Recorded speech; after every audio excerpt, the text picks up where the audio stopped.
Conversinha ao pé do ouvido de hoje. Você se lembra quando um ouvinte ligou pra cá? Porque a gente deixa escapar certas coisas. Todo mundo, eu vivo errando o tempo inteiro. E daí? O que tem? Eu tenho até prazer em errar, porque eu só evoluo de erro em erro. É que você também é assim, você que tá ouvindo.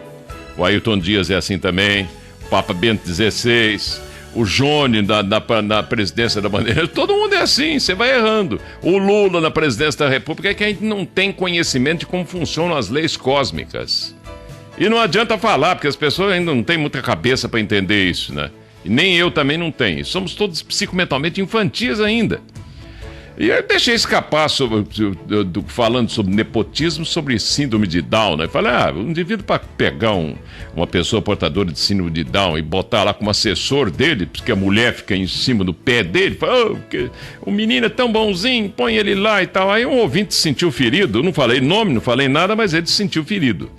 Porque tem muita gente ferível, machucável, se sente machucado o tempo inteiro por qualquer coisa, né? Então... Ele mandou um e-mail para cá, quase que chorando. Aí eu, no dia seguinte, falei sobre uma palestra proferida pelo professor Dr. Antônio Castanho Ferreira, um engenheiro de Santo André, um gênio, um verdadeiro coluna J do filho da viúva, como o maçom conhece. Um ser extraordinário, né? E uma palestra lá de 1953, quando ele falava que crianças estavam nascendo e eram crianças especiais, com um corpo meio abaulado, não eram bonitas, não tinha nada de bonita por enquanto, mas com potencial extraordinário, queriam dominar o planeta inteiro pela força da mente e do amor. Aí o pai manda outro e-mail para cá, quase chorando de emoção, né? A falha deve ter sido minha de comunicação, sei lá, mas tanto faz, isso já era. Eu tô citando esse exemplo porque vem outro aqui, ó. Eu tenho um amigo que tem um filho com síndrome de Down. Esse amigo sofreu muito com isso e tal. Hoje o menino tá mocinho, né? E uma cigana que eu conheci, e com conhecimento esotérico muito bom, né? E com tratamento alternativo, que faz tempo que eu não a vejo e não tenho endereço dela. Se você resolver telefonar para cá ou mandar e-mail pedindo endereço dela, eu não tenho mais, né? Ela submeteu o menino a um tipo de tratamento, a uma terapia alternativa diferente. E foi mostrando ao pai que que autismo é algo, né, decorrente de vidas passadas da pessoa. Mas eu não tinha gancho ainda para comentar a respeito. Esses dias até um ouvinte ligou para cá, ou entrou com um e-mail, né? Mandou um e-mail para a gente pedindo para falar um pouco sobre o autismo. A história do autismo é interessante, mas antes eu tenho que fazer uma preleção rapidinha sobre algo que eu já falei várias vezes. É que fica difícil a pessoa raciocinar sobre o que eu já falei várias vezes e ligar os pontinhos para obter uma explicação que, se não científica, pelo menos é uma explicação, já que científica não tem uma explicação que convença a todos, e muito menos aos próprios cientistas, né? Nós temos 3 átomos permanentes em nós. Um átomo permanente do físico, esse corpo que está aqui, que eu estou usando, abrindo a boca e falando com você. Um átomo permanente do astral, ou do corpo emocional, ligado aos 3 chakras de baixo, umbilical, esplênico e raiz, que é o nosso lado animal. Um chakra, quer dizer, um átomo permanente do mental, que uma porção especializada dele é o nosso espírito, né, de onde nós nascemos, ou manas, como a gente fala sempre aqui, de mental abstrato do sânscrito. E esse átomo permanente da mente está ligado aos 3 chakras superiores, ou o laríngeo, o frontal e o coronal.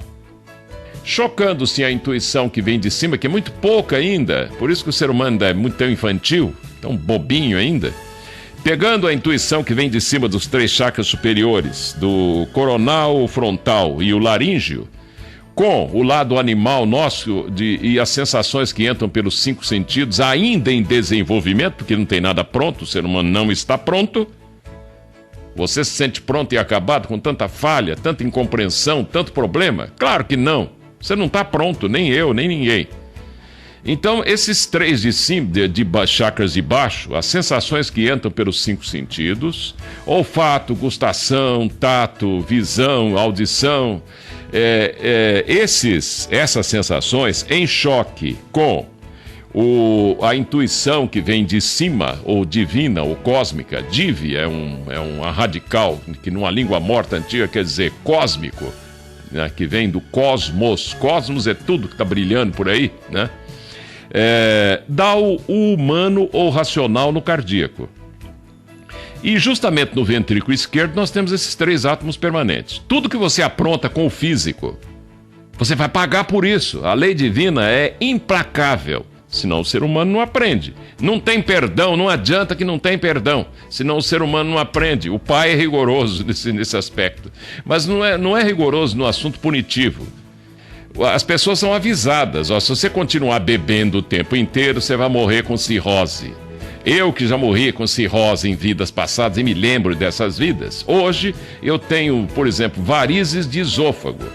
E o médico chega para mim e fala: Sr. Carvalho, o senhor bebe muito? Eu falei: não, nessa vida não, na outra eu já bebi umas 3 vidas aí. Já suicidei, já pintei e bordei também. Tive umas vidas muito boas também.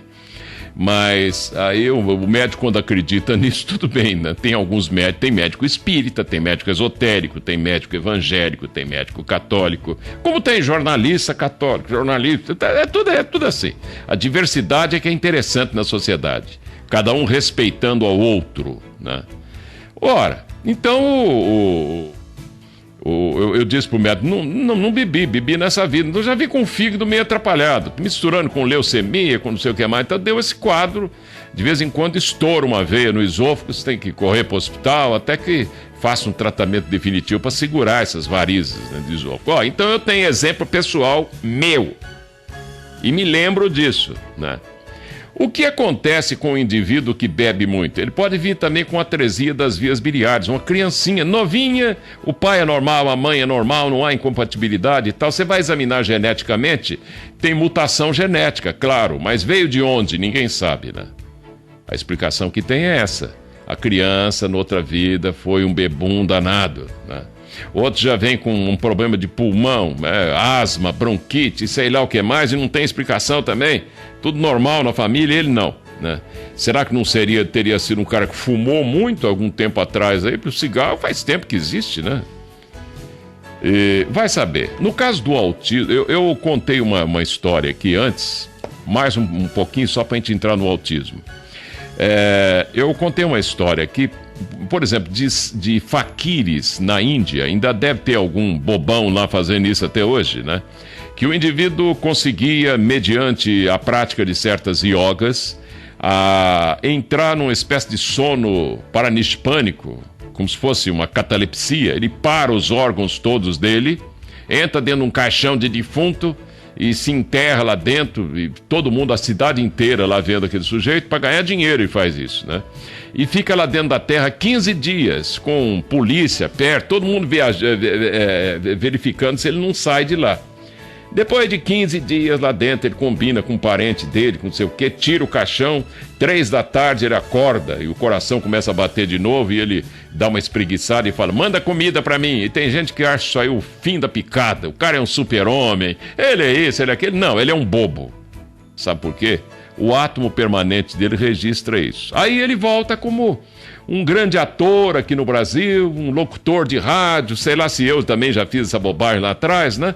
E de repente ele entra em catalepsia, é enterrado vivo e acorda dentro do caixão. E como ele está aqui no Ocidente, as coisas são diferentes. O que acontece? Fica lá, vira no caixão, é onde às vezes você vai enterrar um outro parente lá, vai ver, tá lá o esqueleto daquele bobão lá atrás virado pro lado, né? Por quê? Porque ele acordou dentro do caixão. Por quê? Porque ele praticou esse tipo de yoga errado. Tudo na vida faz bem e faz mal. Não existe nada que faça só bem. Agora eu entro no autismo, ó. Autismo é o quê? Na Índia antiga havia um costume do indivíduo ter 8 filhos. E havia uma história na Índia, o Tibete também, Ceilão, sei lá, e outros locais lá do Oriente, Na China também já houve esse costume de que o oitavo filho de um ser que se dedicasse à teosofia, estudos esotéricos, seria um enviado divino à Terra, que viria para a redenção dos homens, etc, etc, etc. Essa crença deve ter até hoje lá, não sei. Mas hoje com a Índia é só dinheiro, dinheiro, dinheiro, dinheiro. A Índia vai dominar o mundo pelo dinheiro também. Então o sujeito, quando chegava a uma certa idade, ele chegava para a mulher dele e dizia assim, reunia os filhos e falava, papai tá indo para a montanha para se iluminar, viu? E era costume, ninguém achava ruim, não. E deixava a família numa situação difícil, né? Os filhos tinham que trabalhar logo para ele se iluminar lá na montanha. Chegava lá e ainda encontrava, às vezes, o pai dele, que estava lá também há muito tempo, já mais velho, e o vovô dele, já velhinho também, né? Alguns conseguiam até entrar em contato direto com Deus, e aquela entrar em Samadhi da Yoga de Patanjali, que você contempla face a face o dínamo que move o universo, chamado de Deus. Só que o átomo permanente registra isso aí, né? O indivíduo fica tanto tempo meditando, ou fora do corpo, ou concentrado numa coisa só, que a mente dele acostuma a ficar concentrado numa coisa só. Ele fica em dharana o tempo inteiro. Dharana é concentração mental, né? Em vez de ele ficar 12 segundos só para dar um dharana, né? Ou então uma concentração dessa para entrar num mundo todo azul, um primeiro céu dos orientais, o Nirvana, porque depois tem o Paranirvana e o Mahaparanirvana. Ele fica o tempo inteiro ali, quer dizer, querendo criar uma escada, uma torre de Babel, ou voltar para de onde ele veio antes da hora, porque ele não está pronto. Isso é ignorância quanto ao sistema evolutivo, aos planos de Deus, etc. Aí você pega a revista, como é que chama essa revista? Scientific American Brasil, né? Publicada no Brasil. Tem até um site,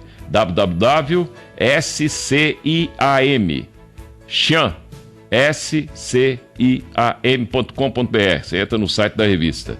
E essa revista aqui, que eu tô com ela em mãos, ela é de dezembro de 2006, né? Do ano passado, final do ano passado.